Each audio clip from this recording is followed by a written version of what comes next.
when he was a kid, introduced his two best friends, Steve Wozniak and Steve Jobs. Literally no Apple without this guy. Right.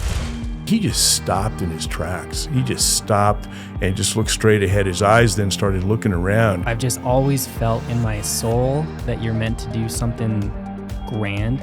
And I turned up the volume and something magical happened. Hey, what's up, everybody? It's Jesse. A couple quick notes before we start the podcast today. If you're watching the actual video on YouTube, stick around after the outro for some cool bonus footage we shot of our guest's futuristic classroom. Also, we test ran a 2-camera setup with a Sony and a Canon that both overheated and both stopped recording before their 30-minute limit. So there will be a couple times on the show when the camera's not on the speaker, but that's okay. Luckily, there's no black space and the footage we did capture looks fantastic. We'll be switching to a dual 4K Panasonic camcorder shoot for the next episode, which should give us 2 uninterrupted recordings, no matter how long the conversation lasts. All right, that's it. Let's get into the episode.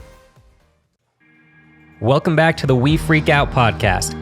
We're kicking off season 2 with a guest who is making waves in New Mexico's education system with a mission of positively impacting children's lives. He's captivated many crowds from the stages he's graced, whether he's in striped overalls commanding the audience to the 80s greatest rock anthems, or he's speaking at a college's convocation ceremony, igniting students' passion the way only an equally passionate educator can. Today you'll be hearing from Frank Gonzales, whom I call Dad, about his incredible and unexpected journey to becoming an innovative and distinguished computer science teacher, how he hopes to plant the seeds of greatness in an upcoming generation, and where he sees artificial intelligence taking humanity. Sit back and relax while you listen to this very special episode of the We Freak Out podcast.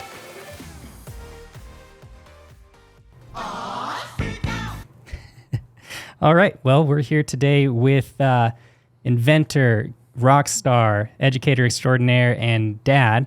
How you doing? I'm doing well. How are you doing, son? I'm doing great. Yeah, this was the most low pressure way I could do a first episode, at least the first episode back. And I didn't have to worry about missing a cable or a power adapter or something because we are in this incredible classroom that I'm going to cut to some footage to. So if you're just listening, I highly recommend checking out the video on YouTube. But yeah, I mean, let's just get right into it. What are you up to nowadays? Oh, so right now I'm just a teacher, and I teach a course that shows kids how to invent hardware products for the marketplace. And where are you teaching at? It's a school called Albuquerque Academy. Yeah. So Academy is where both my dad and I and my brother graduated from. And my dad and I were 30 years apart, 1984 and 2014. So that's where we're shooting the podcast right now. It's cool to come drive the old roads I haven't driven in a while. But so what exactly are you teaching in this course? So I teach kids how to create a product, and it's based on a product that I did when I was in the industry working at a company called Electrosonics for about 16 years. So it's an Internet of Things product that'll control just about anything. And now with Chat GPT, you can almost speak this product into existence, which is going to be pretty incredible as well. So we take the path that I did in creating that product and with all my mistakes. So as the mistakes are made, I show them how to optimize the things that I did to cut costs, to make it better, use less energy, those kinds of things. So I'm just amazed at what they can do in high school. So in a world where we see teachers just like in uproar over AI and especially Chat GPT, you're already finding a way to integrate it into your curriculum? Yes, we can write some code and make the processor do something, and then go right to Chat GPT, tell it the processor that we're using, and ask it to write the same code, and it does. Wow. And it's at that point, copy and paste. It's just incredible. Yeah, sounds like. As is this classroom, by the way. Like, I really wish anyone listening to this could check out the classroom. But aside from an awesome environment, what do you feel you're offering today's students that are lucky enough to be in this course that you wish you could have had as a student? Yeah, one of the things that I was unhappy with in visiting some other schools is STEM is just all over the place. It means in one course, you're basically dragging a few blocks of code and sending video to a TV. You know, are you really coding? And then what happens if that's the mentality you have? And then you actually get in the industry and you find out there's really a lot more to it, right? So we actually write code and do things that you would do if you were working at a high-tech company now. Wow. And that was the test. Can these kids do that in high school? And surprisingly, yes, do it very well. Sometimes a kid will write some code, and I'll look at it and say, "Oh, wow! You should probably send that code to me so I can analyze it." That's awesome. Cool. Well, I'm sure you could go on forever about just what you do in this classroom, but as far as how you got into this classroom, I know you didn't really follow a conventional path to being a teacher or a teacher at a prestigious school like Academy. So tell me how you ended up here. I've heard this story, but I mean, it's an incredible one to share. So it's great. When I left Electrosonics, it had been 16 years. So I took almost a year off, and I had this product that wasn't really going anywhere just yet at the time. IoT in 2016 was emerging, but it wasn't a really big thing just yet. A lot of devices didn't exist that were Internet of Things devices. And so I was at Satellite Coffee going through a magazine, and I see this article on this guy named Bill Fernandez. And I'm thinking, holy smokes, this guy lives in town.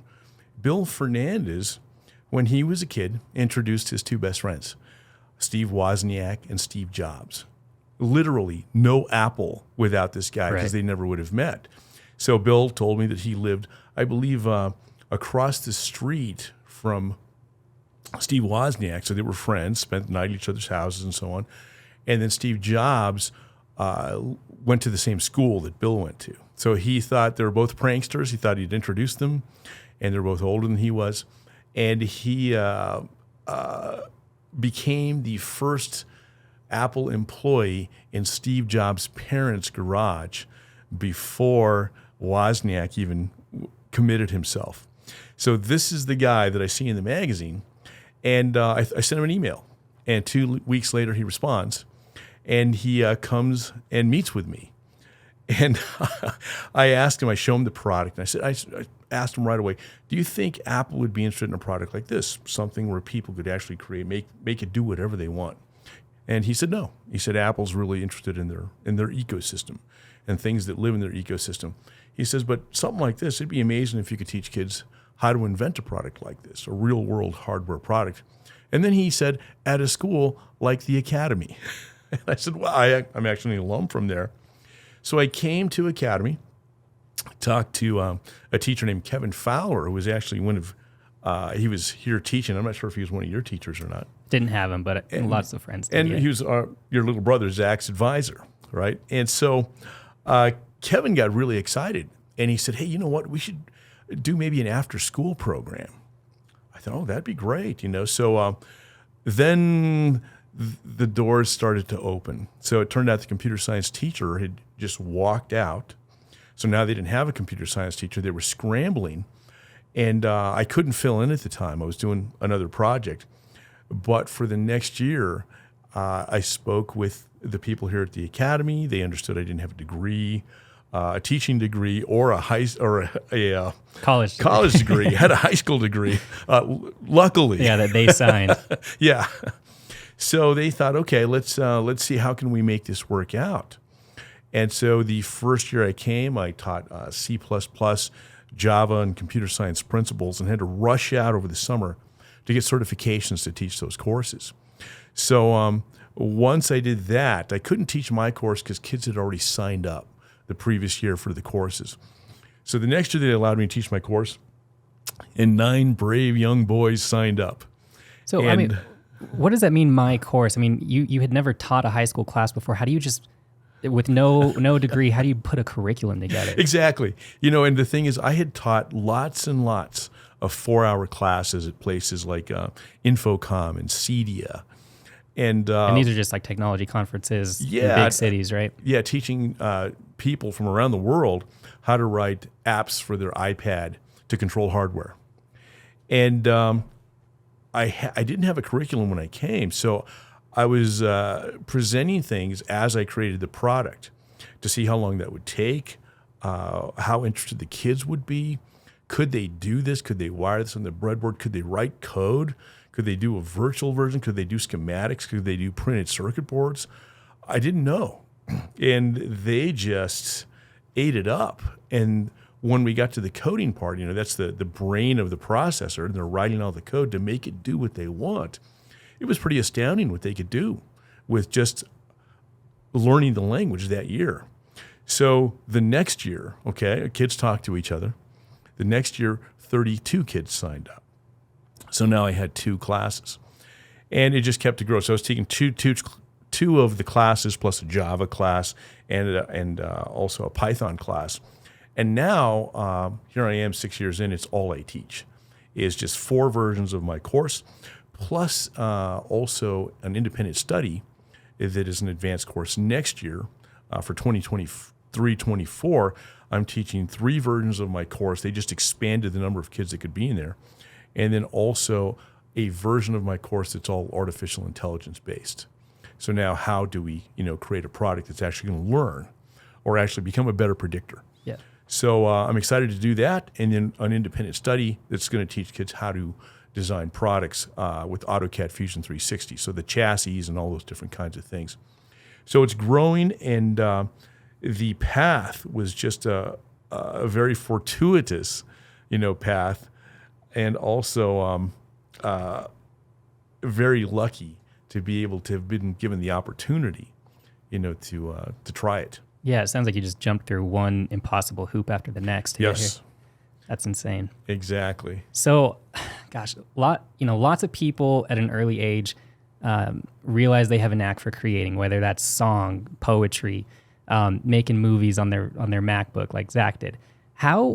What's it like to realize that your knack for creation is physical devices that, as the technology industry likes to put it, will make the world a better place? Because I know you started pretty early on when it came to tinkering with things like that, right? Yeah, so a few things happened. One, I spent a lot of time in my room, and my father had thrown all his junk in there. What age are we talking? This is probably 3rd or 4th grade.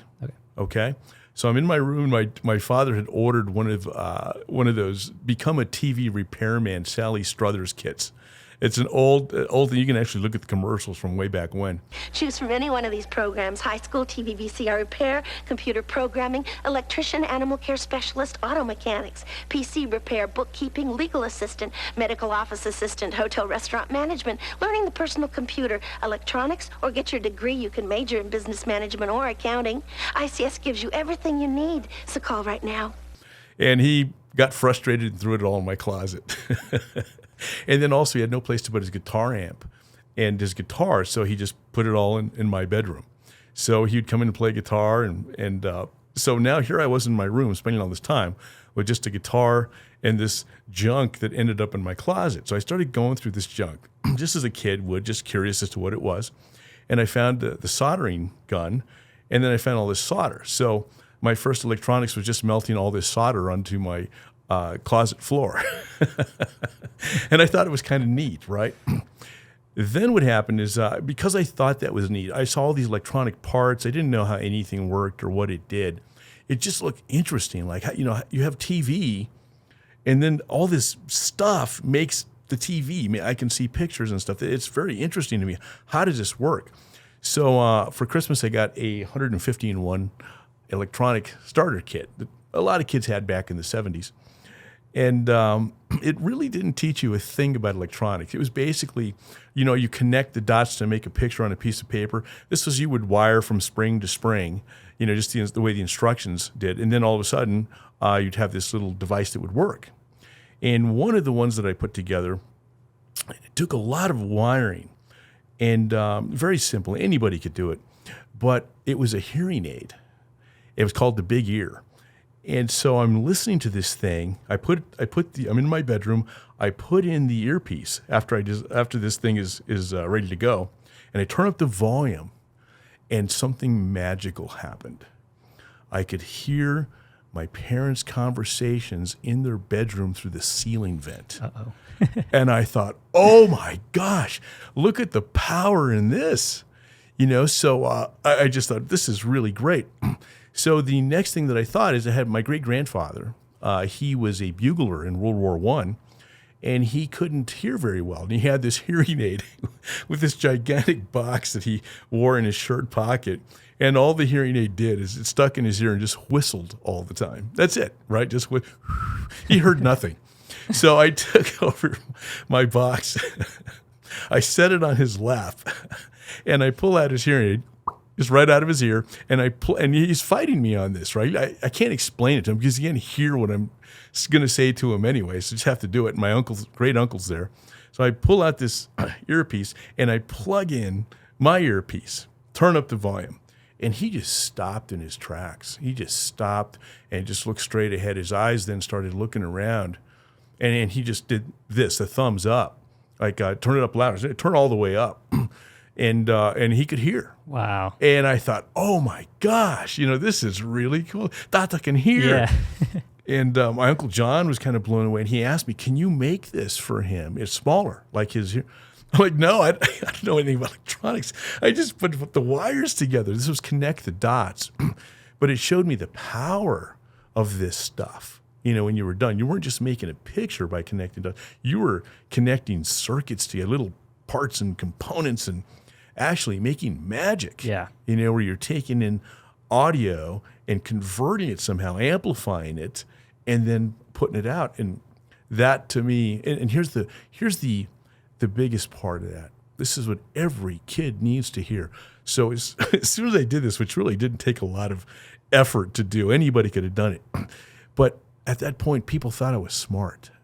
And every kid needs to hear that. And you want to keep hearing that when someone says that.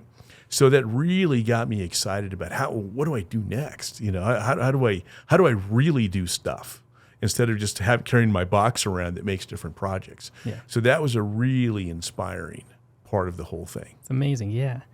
Well, gosh, I can credit you and Mom with the same thing as far as instilling confidence when it comes to intelligence and creativity in me as a young kid. That's something that I feel disproportionately lucky about as far as how the unseen effects of how far that propelled me mentally and just in the world. So thank you guys for that. No, absolutely. It's our job. So yeah, on the topic of the power and magic of technology, Chat GPT seems to be super polarizing right now. And you get people that have all sorts of extreme schools of thought, whether that's it's going to, take over humanity and wipe us out, or it's going to make us dumber the same way they thought calculators would in the classroom, or it's going to be integrated and be the mark of the beast. Like, people think all sorts of extreme things about ChatGPT, but teachers in particular, I'm assuming you have your finger more on the pulse than the average person since you work at an educational institution. What's the general consensus on how that's going to impact everyone's classrooms, and what's your opinion? Yeah, just much like calculators. When that came out, and kids were using a calculator in the classroom, it was looked at as cheating. You were typing numbers in and just getting the answer without having to do really having any thought process about it at all. And now it's just part of every math curriculum, and it allows you to do higher math, right? By getting all the simple stuff out of the way that you did learn. So when you look at ChatGPT, okay, this is the way I think about it.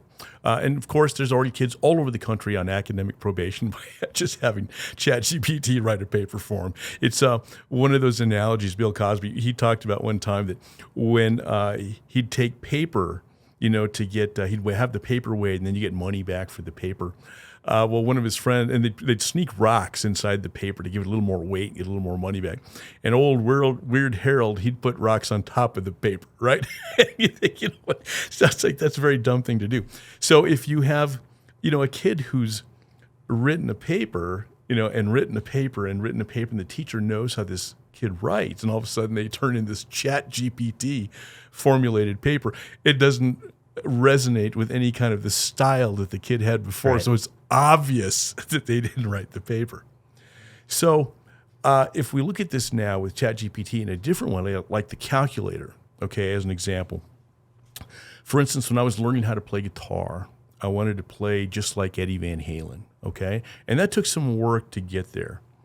And now, whenever I write a song, it has the Van Halen influence. Okay, so you can hear that style. And just automatically, if someone hears a song who's a real Van Halen fan, that's going to be something that's attracted to them, and they don't know why. It's because you've added bias, in a sense. And so ChatGPT, we can use it as a learning tool in that way. So for instance, there's some amazing writers here at the school, some teachers. And so what I can do with ChatGPT 4 is I can write a paper, and then I can submit maybe all the comments that a teacher has written over the past, papers they've written, to ChatGPT 4 and say, copy the style of this writer, Hemingway, doesn't matter, right? And then apply this style to my paper. And now your paper, it's your ideas, but it's stylized like a better author that you chose. So how's that different from me learning the guitar, just like copying someone else, then writing my own stuff, and it's just influenced that way because that's what I learned from the beginning. So I think it's a great tool in that sense, where you still want to have your own original ideas. You don't want the thing to write, papers for you, but why not write something and then have it stylized by a writer you like to see what that feels like? Yeah. So there's lots of great advantages to ChatGPT, and of course, there's going to be some things that are bad as well, and we'll discover both more and more. Right. Yeah. So your analogy of having influences that are musical, you get those people who maybe have one influence that they're just obsessed with, and everything they ever write sounds exactly like Metallica, if that's who it is for them. And then you get the people who have many influences and integrate it into their own sound eventually. If, those are special people. So it sounds like your ability to remain unique while integrating something like ChatGPT with whatever your style is going to be this race of who can prompt the best, right? Sure. Like that's going to be a skill. And imagine this. So I write a paper on my own. I take an author, sample that author, and use that style on my paper. And then I do that with another author as well, and then restylize it with something that's already styled. It's the same as having all these influences that you had, George Lynch, Eddie Van Halen, all these things that influence your playing in many ways. Now you have your writing influenced in that way. But like I said, the one of the dangers, okay, let's say a kid were to do that, write a paper and then have it stylized by their teacher's writing, and you turn it in. And the teacher would know that those are your ideas, but it's just going to feel right to the teacher because you've added bias that they're not even aware of. So those are some of the interesting things I think that are going to happen. Wild. Well, I want to integrate some fun into the podcast. We're going to play a couple games, but before that, I want to ask you a question I've always wondered and for some reason have never asked a teacher. How do you, I imagine to teach the same exact material maybe 4 times in one day, does it ever become monotonous? And if so, have you found loopholes to overcome that monotony? What I do is I record every class. And what I find is, based on the questions the kids ask, based on the reactions of things that I say, in recording it, I find that in some places I explain something a little bit better than I did in another way. And so by listening back to those classes, I can really tune in on the stuff that the kids really reacted to. Oh, okay. And so it helps me become a better teacher in that way. And I get better analogies, all these different kinds of things as I'm teaching. And when I see what the kids do, I see they get it. When I see some of that comes, like they got it, and that I think is a magical time for me. Okay, very cool. All right, well, the first game we're going to play is a game you taught me as a wee lad. It's called Ghost. It's a word game that is played 100% mentally, great for road trips. But the way it works is whoever we decide to go first just puts out a letter, right? And we take turns adding letters to our collection of letters until we've made a word. The object is to not be the one who completes the word. And you can wear your poker face and BS me. If you got no word you can work toward, and you throw a random letter in there that seems like it could be working toward a word, and I can challenge you. If you don't actually have a word in mind, I would win. Or I can give up. But okay, it's been a while, but yeah, same for me too. So you're the guest. I'll let you do the honors. You can do the first letter. Okay, G. E.G. Let's see. How about REG? Ooh, that's actually the letter in the word I was thinking.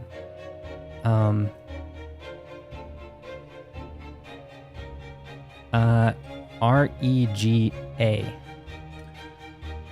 GREGA.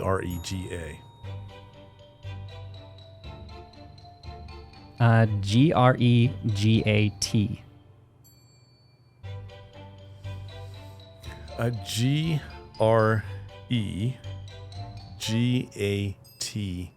GREGATH. What?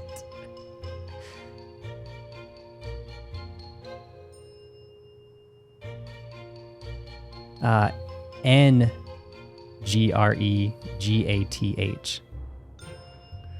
Challenge. You got me. What was your word? I was bluffing. Oh God, The word was going to be gregarious. I was going for congregate. I was going for gregarious. Okay, you win. Okay, cool. So let's switch gears, and if any topic I bring up, by the way, is uncomfortable, let me know. Sure. We can cut it right out. But right here at this school, I think it was 2012. I was hanging out down in the junior commons, which was the lobby for Sims, and I think somewhere between first and third period, I got a phone call from you, a real solemn phone call, and you said, "Jesse, I was just in a really bad accident. I don't know what's going to happen. Someone could have died," and it was terrifying, and it was a side of you I'd never heard before, and it was a side of you that didn't go away for about a year. You know, I mean, you were like a ghost of yourself. Everyone knew you were massively stressed, and you were wearing this immense guilt as far as, you know, how you felt about the injuries and the impact on the other person in this accident's life. So walk me through that period, and how did you end up coming out of a phase like that? It was January 3rd, 2013. And I was coming out of the gym, going to work just like every other day. And I go to turn left, and I see a truck coming down the hill. And there was some sun coming that way. And the truck passes, and I proceeded to go out to make a left turn. Well, I hit a person who was riding a motorcycle. You just don't expect someone on a motorcycle January 3rd when it's really cold. So I didn't expect that. I just didn't see him. And I was very fortunate in the sense that when I struck him, I didn't pull out in front of him. That could have been catastrophic. I didn't clip his tail end. That could have been catastrophic. I just bumped him right in the center of the motorcycle. That broke his ankle, and it scooted him over, so he kept going in a straight motion. But it had broken, I believe, his wrist and his ankle, so he couldn't brake properly. So then something happened. He slowed down in some way, and he kind of spun out. And I was in disbelief. I couldn't believe. Wow, what just happened? I think I hit that guy on the motorcycle. It was just him and me and another truck that had passed on. So I drove out over there and saw that he was down. Another car had stopped, and I was going to call 911, but that person called 911. And then the medics came down, and before that, I mean, how did you react? So this dude, he goes a little bit further, crashes. Yeah. What happens right then? I go over to him, and I see he's there, and he's in pain, still alive, but in pain. So I don't know what kind of injury he has. Is it internal? Did something happen? Is it life-threatening? So the ambulance came. They came and got him. And then a policeman came and spoke with me, in my vehicle, probably to see if there's anything in there and just asked me some questions. So then what happened is time goes on. We're about to leave to go to Cancun just within a couple days. And I can't get any, because of privacy, I can't get any information about how he's doing. The officer knew I was concerned, and so he would call me and give me updates. He's having a third surgery on his ankle, and so I knew that the that the injuries were not internal, they were external, but still I hurt somebody, couldn't go to work and do all these different kinds of things. So I was pretty devastated. I had not been in any accidents before like that. And so anyway, the whole process took about 3 years, okay, to conclude. And the case ended up settling. He got a payment, and he was doing well. And that whole time, not knowing, if how I hurt him, how I might have injured his family from making a living, all those kinds of things just weighed really heavy on me. So it was a real tough time because I couldn't get any information because of all of the privacy issues. So the way I remember that time, and something really cool actually came out of it, but I do remember you just being totally absent in the sense that, like, when we felt we were talking to you, it didn't seem like you were retaining any of the information. Like you all the time you were just kind of staring into the space, and no one was mad about it. We all knew why you were like that, but that was a period where these kind of like treasured memories come from, where you would always come into my room late at night in like a moment of clarity. And I remember you'd be like reading the Bible or any of the like scientific quantum related books that you would read at that time, and you'd come in and just stand in my doorway in your underwear and flip-flops and polo and you'd explain to me what it was you had just learned, or what crazy track your train of thought was on that day. And one of the cool things that stuck with me from that time was I always thought about this question of like, why do religion and science have to exist exclusively from each other? Because it doesn't seem like that much of a stretch of the imagination that if you had a God who created everything, that the process of evolution couldn't also be something he set into motion. I never understood why those need to be separated.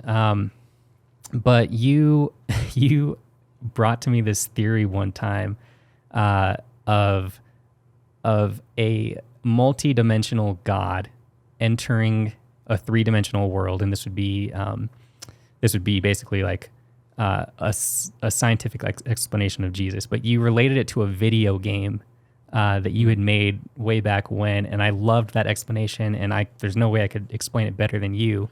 Do you remember that whole conversation? So the game was called Action Frank, okay? So I was writing this little video game on a little Macintosh, and what the game did is I wanted to have a game that I could control a version of myself. So I took pictures of myself in karate moves and so on. And I still have those pictures. They're really funny. And kind of walking motions. So then what I could do is write the code that would make me move in that environment. So how do we create a parallax in an environment with things moving and so on? And so I could just walk and the environment would move, look like I was walking. I could do a karate kick and these kinds of things. And it started to make me think, here's what I have.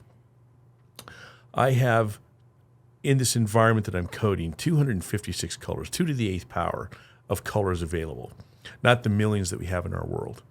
And then also, I have this little flat screen, and I have this little world that I've built for this character who's me.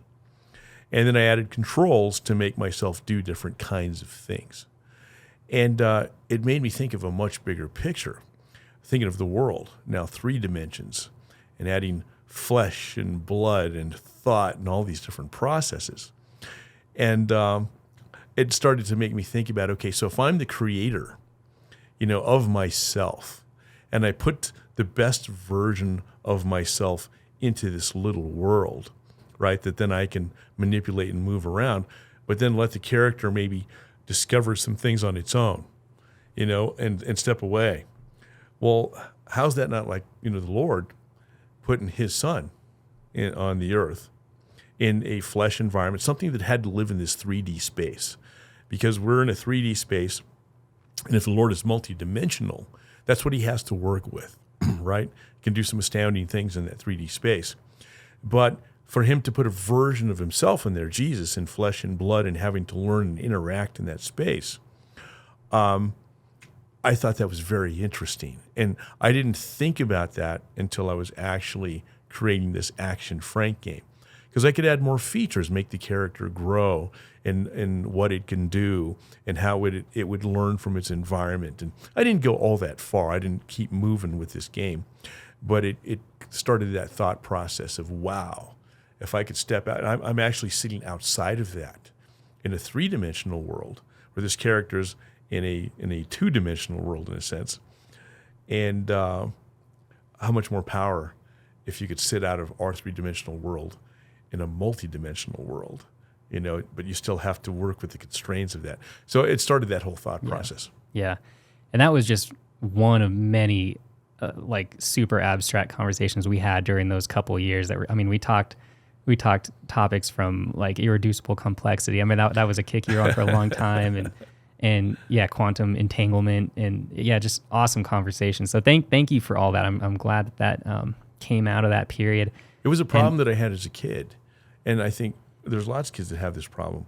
There's nobody to talk to who cares about these kinds of ideas or wants to. So you go out and you try and find an audience, which means you just talk to somebody and see how they react, right? Yeah. And if they don't walk away, hey, I'm going to keep talking. I'm going to keep bugging this person. For sure. And you were just in your room. But I had to tell somebody, right? Just like kids do. You need to tell somebody. Yeah. You and I share that when it comes to technology. And I mean, we were just having that conversation while I was doing the podcast setup that, everything right down to the color coding of XLR cables is super exciting to someone out there. That's something I treasure Taylor for, is we get to talk all the time. We'll finish dinner, we'll finish our TV show, and then we'll just go into this unplanned, conversation about spiritual things or current event type things. So I really appreciate those conversations that we get to have late at night. But when I am doing something, whether it's building the guitar rack or putting this whole podcasting rig together, I'll pull her in just to explain it to her, because it is exciting when something comes together. And she I know when she genuinely has no idea what I'm talking about. And I really try to talk about things in layman's terms, but she always acts excited and interested. And I love that about her. I'm super lucky. Okay, cool. So, I know that you have somewhat of a routine put together. Like, you read the Bible on a daily basis, right? What's your routine? Like, what have you honed in after over 50 years of being a person? Like, how often are you reading? How long are you reading for? Do you have any sort of structure? You read cover to cover over and over? So I read daily, and it's one chapter a day. So it takes a long time to get through that. But you can read one chapter. It doesn't take much time at all. And you can reflect on that, and then learn about it and research it just on that one chapter. And then the next day, it adds understanding to the next chapter. So it's really just a great process. So right now, it's been a long time, and I'm still in the Old Testament. But right now, I'm reading about Job, just finishing up Job. And it's a slow process, but every day you get a nugget, of something that's very important. That's wild. We just started reading Job last night. Cool. Well, switching gears, of all of the guests I'll ever have on this show, you have a super unique perspective on what ended up being the reason I started this whole podcast, and that was watching this strange kid grow up, like, having these conscious seizures on a daily basis. What was that like, starting from when I was a baby? Yeah, the first thing we remember is it was water. So you'd be in a stroller, and whenever we rolled you near a fountain or something that had water, you would just kind of your arms would move and your mouth would open and you'd shake and we came to call it, hey, Jesse's freaking out again. And we didn't know why it was, but because early on it was just water type things, we knew that there was something in your mind that was going on. It was being triggered, and you were very intense on that. And then when we started to see you do things with objects around the house that maybe you found interesting, we'd find these little structures that you'd create maybe a little table with like 4 CDs and a cup or whatever, and then the object you wanted to focus on top of that cup, always at your eye level as you were growing. And then you would stand there and you'd kind of rock back and forth like Rain Man, and your mouth would open, and you'd contort, and your hands would move around. And we thought, hey, Jesse's freaking out, right? And I think we finally, asked a professional about that, and the professional told us everything is okay. It's normal. There's nothing wrong going on.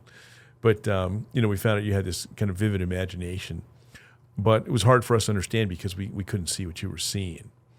But you would go in your room and you'd close your door and you'd do it on your own as you got older, and we just came to accept it as that's part of you. And then when you explained what you could see when you had the language to do it, I thought that was very intriguing.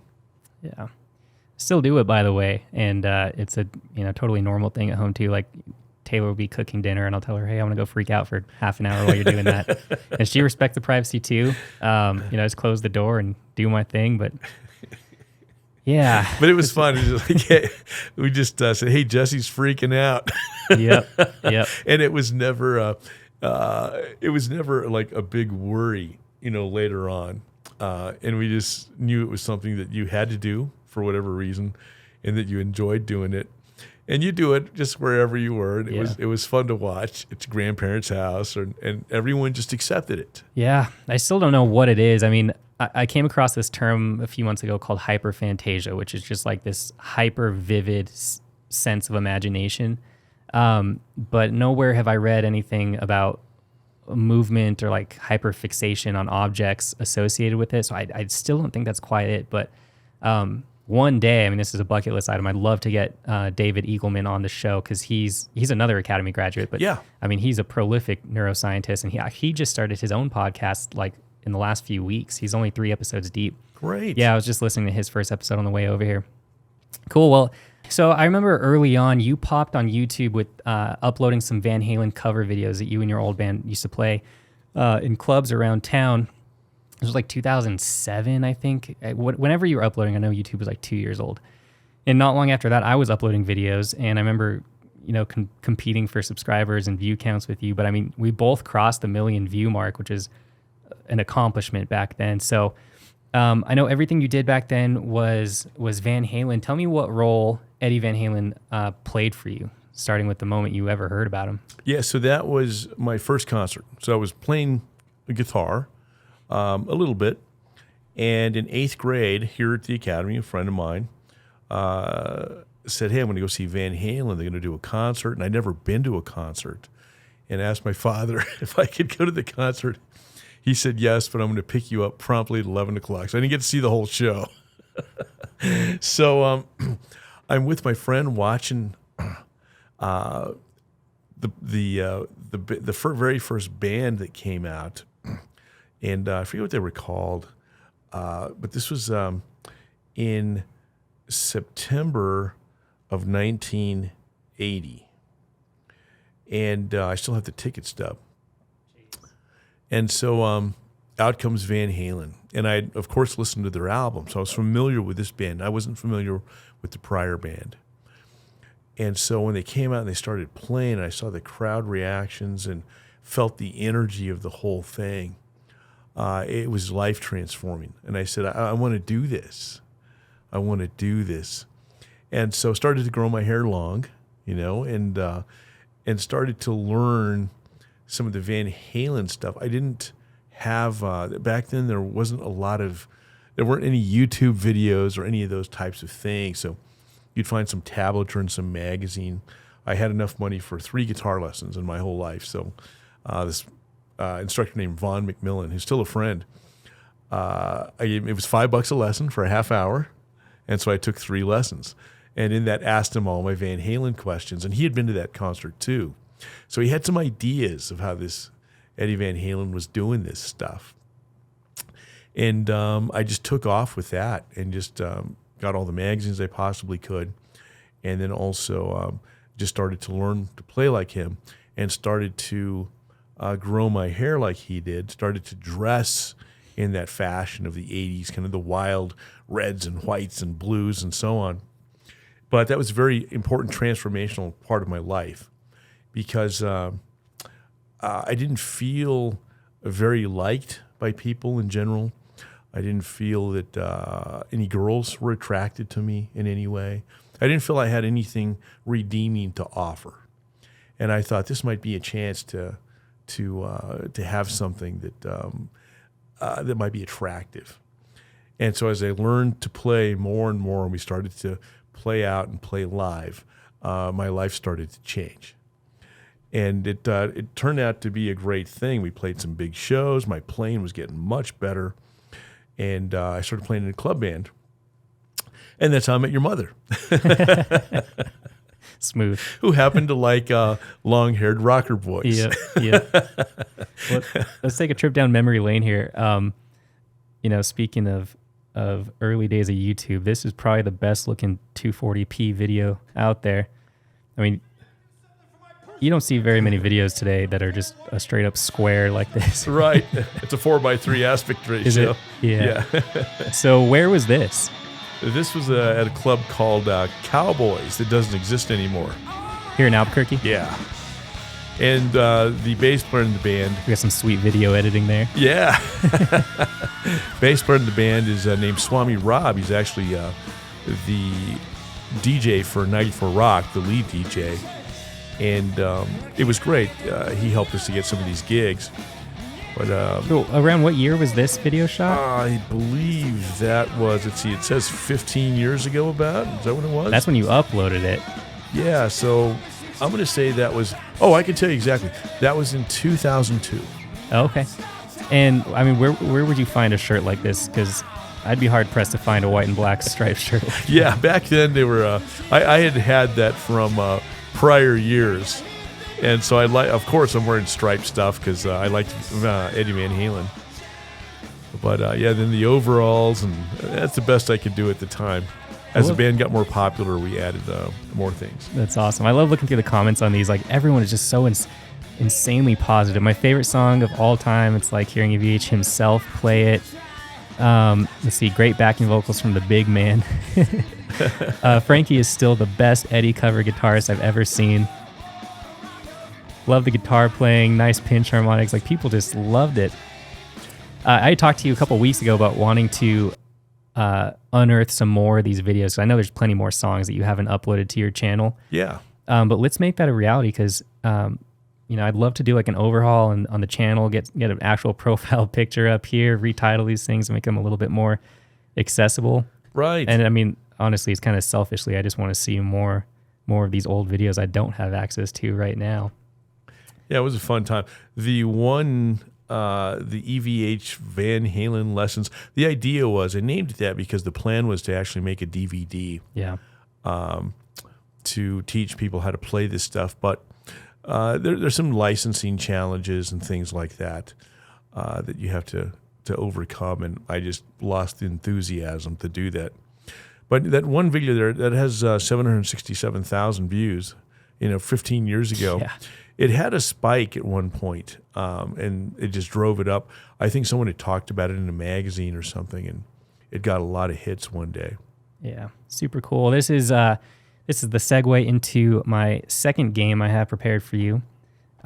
This is one I just came up with the other night. Taylor and I were driving home from White Sands, where we did our engagement photos, and she was playing 1-second snippets from random Dream Theater songs. Oh, gosh. And I think I must have nailed like 48 out of 50 songs. Yeah, I wouldn't be able to do that with Dream Theater. No, not with Dream Theater. We're doing that with Van Halen, though. So I picked out 8 different little licks from Van Halen songs because there's no, as I was finding these clips, there's no vocal melody in any of the David Lee Roth songs that don't immediately give away the song. Right. So I couldn't do that, but we have 8 different riffs here. And I'm just gonna go through these in random order, and you try to identify the song. Okay? Okay.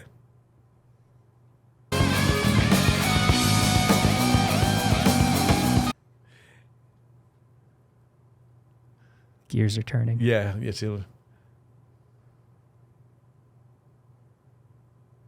Oh gosh, it's right at the tip of my tongue. I'm going through the song in my head. I don't think we played that song. Maybe we did. It's a hit.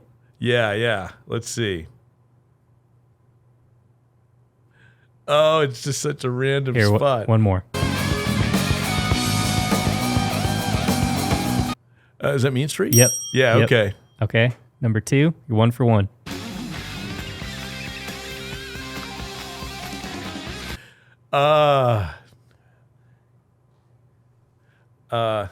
Sounds like Feel Your Love Tonight. Yep. 2 for 2.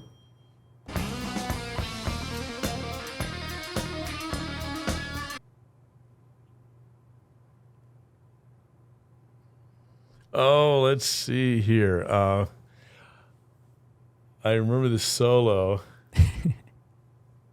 Oh, I'm trying to get myself back into the. One of the first songs you ever showed me, the main riff to. Oh, let's see. It's. Oh, I don't remember.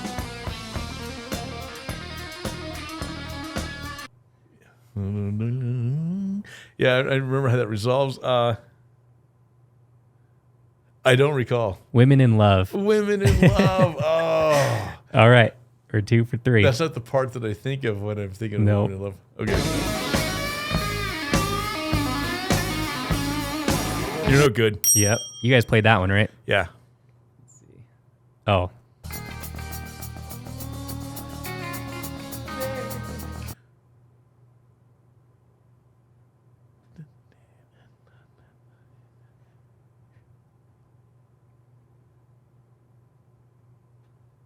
I don't recall. No? No. Feel my heartbeat. Yeah, I'm thinking about it. And then we go into the chorus. Yeah, I remember all that. Give it up. Yeah. That's Romeo Delight. Oh, Romeo Delight. Yeah. Yeah. All right, we're 3 for 5. Let's see what we got. Oh man. I mean, I've played this song a bunch. So this is Love. Yep. All There we right. go. 4 for 6.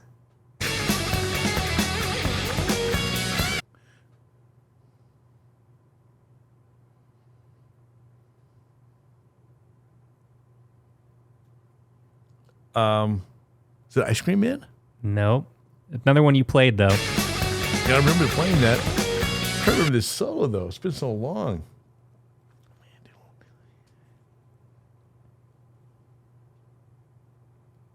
I don't know.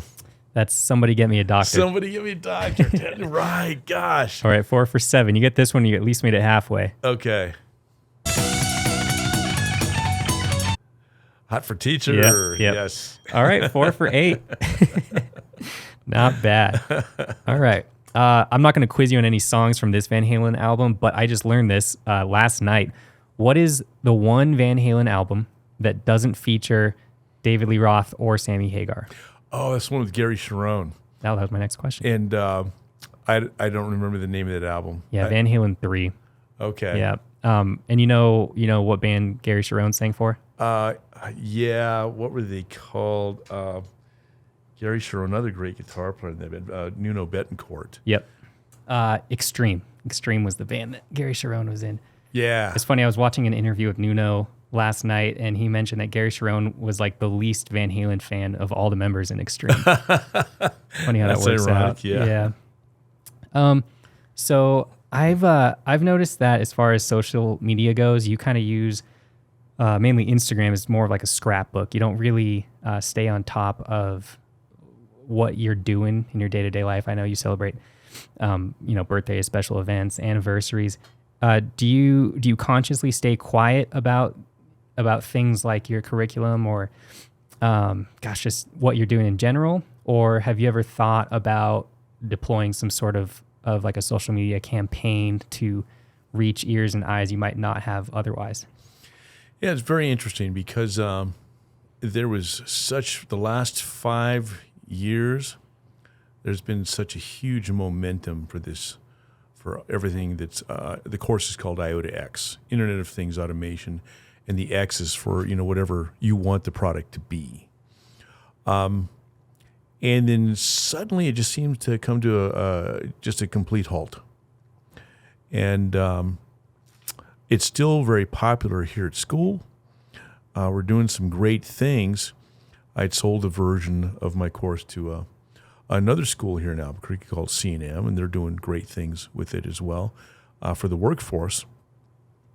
But the hopes and dreams that I had for it became more unrealistic. I wanted to have a course for the School of Deaf. Okay, so people who couldn't hear. I got funding for cameras to do sign language and so on. And then you find out that a school for the deaf isn't just people who just can't hear. There's lots of other things going on. Like learning disabilities. Yeah, that are associated with that. Parents only learn sign language or enough to communicate a little bit and never really progress. And there's lots of other social issues. So that wasn't feasible.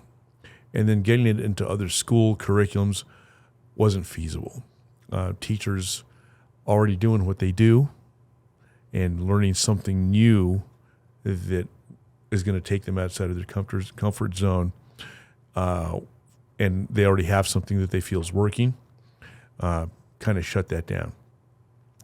So I wish every kid could have this. I still record it, but I don't know what the next steps are, okay? And it's as much of a challenge as when I was talking to Academy about coming here to teach the course at all. The more I found out, the more I believed this isn't going to happen. There was just a lot of things. You don't have a teaching degree. We have to get past that. You haven't taught in a classroom, for more than 4 hours. All of these things. Is that when I got the opportunity to do it, it absolutely exploded.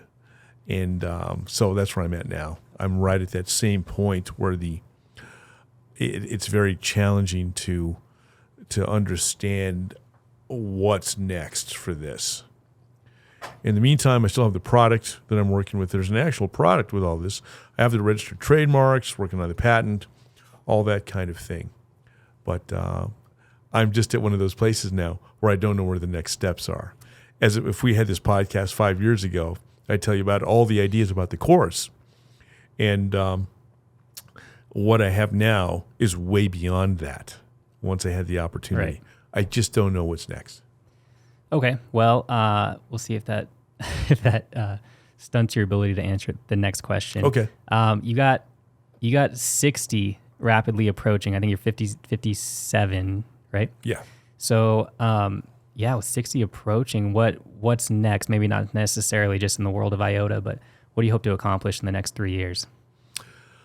I'm really enjoying the teaching job after, having been in the tech industry for quite a while, which I loved. This is a retirement job. It's so much fun. It's so easy. You have so much time off to think and, work on a book or whatever you might want to do.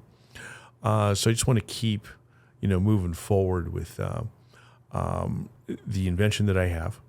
What can we do with that? Because it could do some really great things.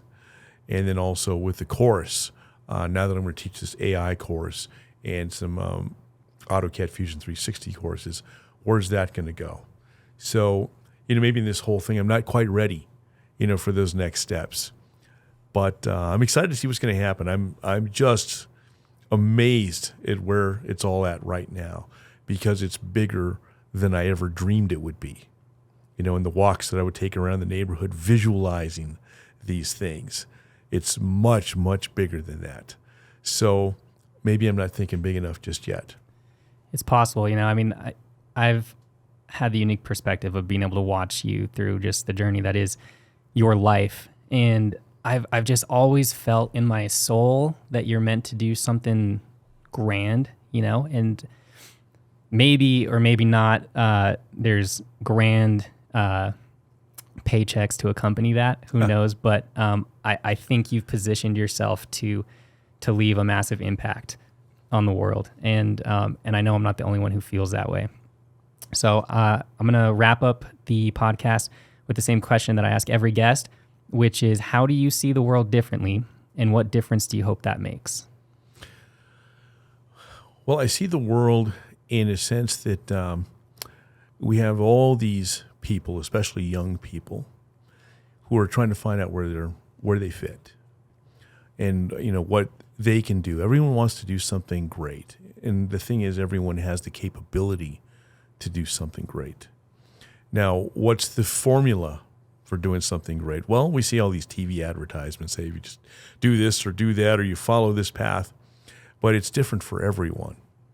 And when you find that little thing that ignites you inside and ignites all the ideas, that's a marvelous thing. That will drive you. And some people don't get the opportunity to find that. And in this class that I'm teaching, I'm trying to see which kids are ignited by invention. And there's been quite a few. I have kids now at Stanford and MIT and so on who have gone in just way ahead of everyone else.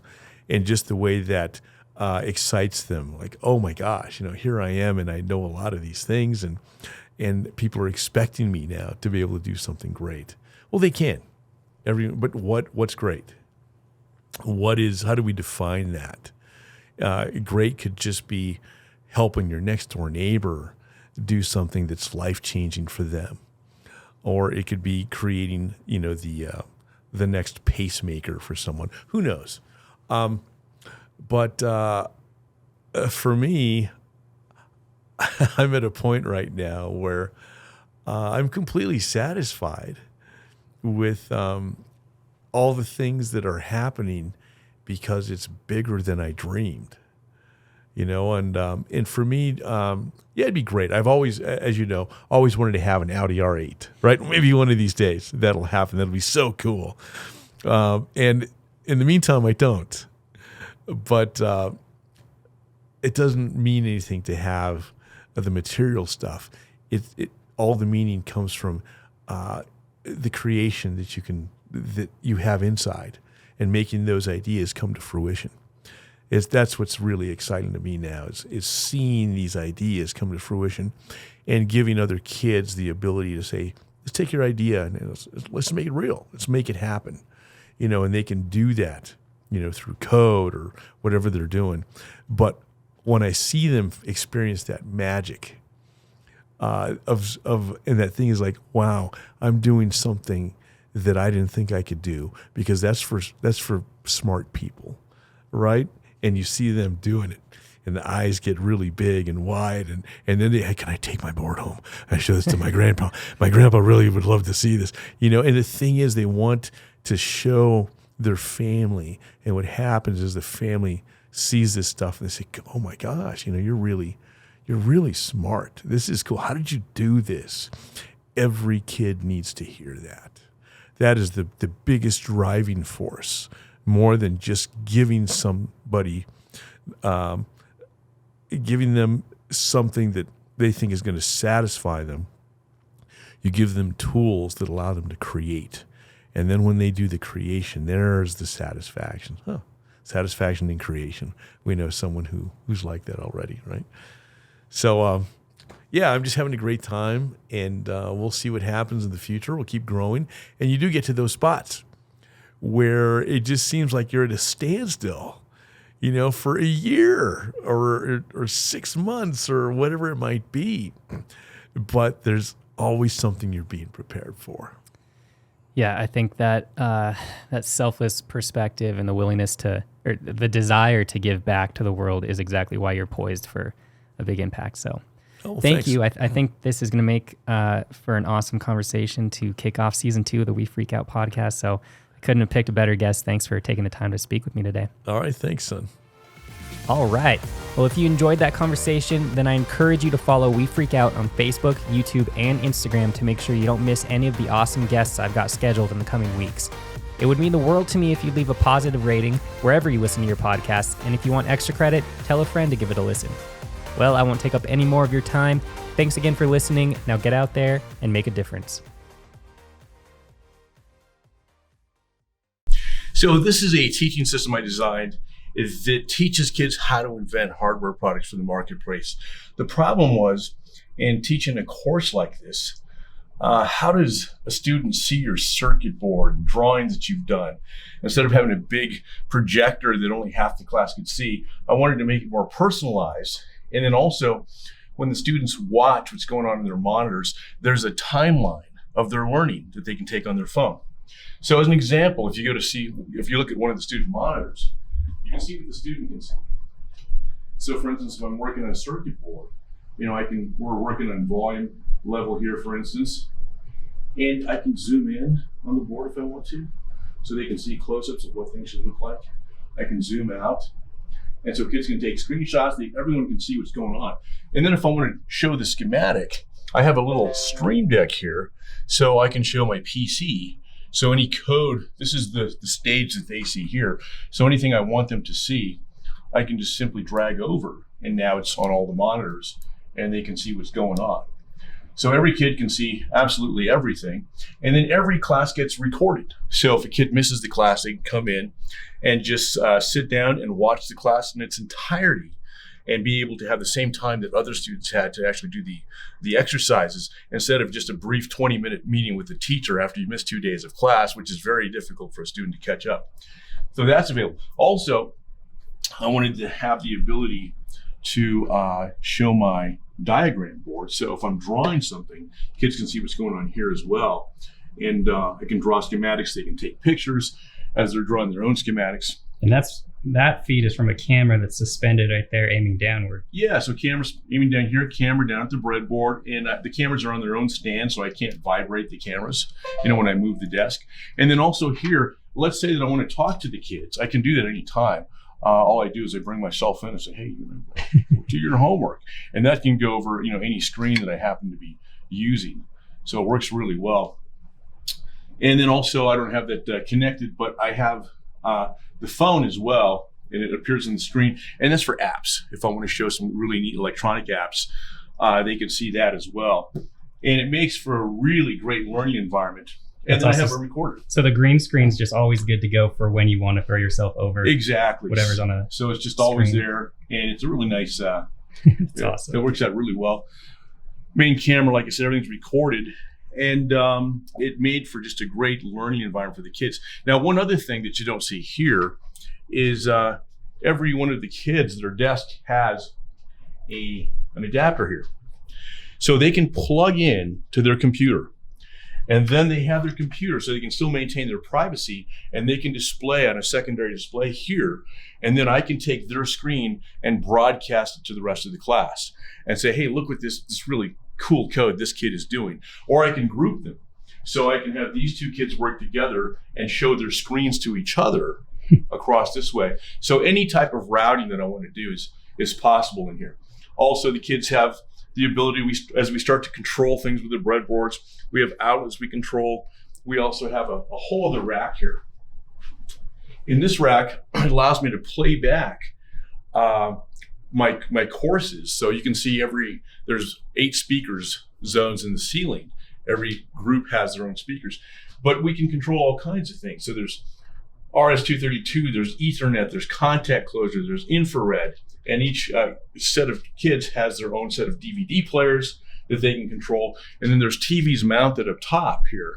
And with those TVs, they can see what they're displaying. So imagine they have to be able to press a button on their breadboards, and they've written all the code, designed all the hardware, that then is going to send an Ethernet command here, and through infrared, turn on the TVs. How do we learn infrared? And then how do we turn the power on so they can even get power to be turned on? So it's really a neat course, and they learn all about different kinds of things with electronics, breadboard design, circuit board design, and how to invent. What if we taught kids in high school how to invent products for the marketplace? What would they create?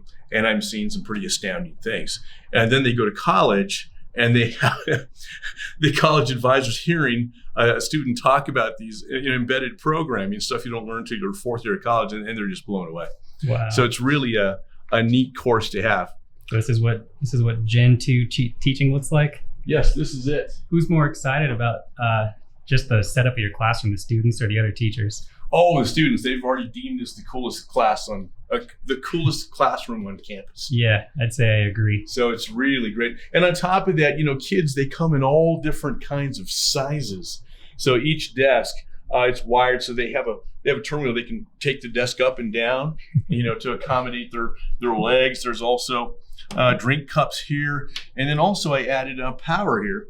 So they each have power for their laptops and then USB ports to charge their phones and so on. And then we also learned how to control things like right now we're working on the Wemo devices. Go to Best Buy, buy this off-the-shelf product. How do we write code to talk to it? So those are the kinds of things we're working on right now. And yeah, that's about it. They all have wiring. They have meters. They're just good to go. And so I've expanded the classroom to accommodate 16 kids. And now I've just been told to accommodate 18 kids. I have 3 full classes of 18 kids next year. It's going to be great. And then an advanced class where we're doing all artificial intelligence. So it's having a great time. Also, we have a 3D printer. So they're just learning how to use this. Now I'm talking a 3D circuit board printer. So how do we print our own circuit boards? And so now they can print on the circuit board. It will put the paste down and then it will heat up. And then you can go in and put solder paste, put your parts down, it'll heat that up, and then you can put a drill head on there to drill all the holes. So really neat product for them to work with. And of course, a printer. We have some 3D printers in another room. We got to lock in a pesky sponsorship for you. Yeah, this is where they, they store all their boards, by section. So it's great. And then here's just the general parts bin of all the different kinds of things that we're using. Very cool.